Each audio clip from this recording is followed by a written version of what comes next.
Everybody's talking about quantum physics these days, and UC2 has the right tool for you to play around.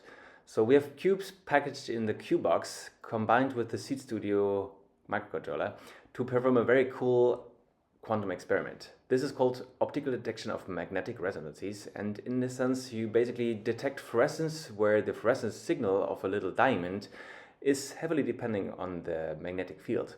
So what you have there is a 532 nanometer laser that is focused on a little diamond, roughly in the size of sand grains. And this diamond is shifting the red to the red so that you excite in 530 nanometer green to become red.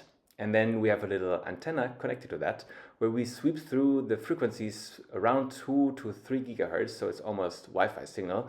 And then depending on the frequency, you get a reduction of the intensity of the fluorophore.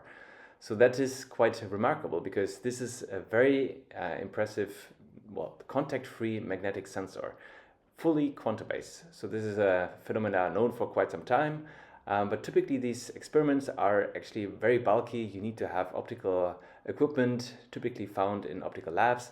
And here we have an open source solution where you can use off-the-shelf microcontrollers and also off-the-shelf components from our openUC2 toolbox, and you basically just rearrange the different components, add for example your magnet, and then you see the variation in the shift of the signal, what you see here in the red.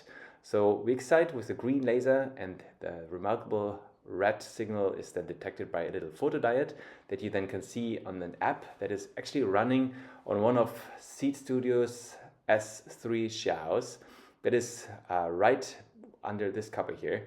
We have decided to open source everything, so if you want to play around with the firmware or with the electronics, feel free to do so. And the board is packed with all kinds of interesting things. So you have a little Xiao ESP32C3 or S3 that is driving the synthesizer for producing the frequency that is connected to the diamond. A little amplifier to have enough juice, let's say, and then also a little photodiode that is measuring the emitted signal right at the plane where we measure it.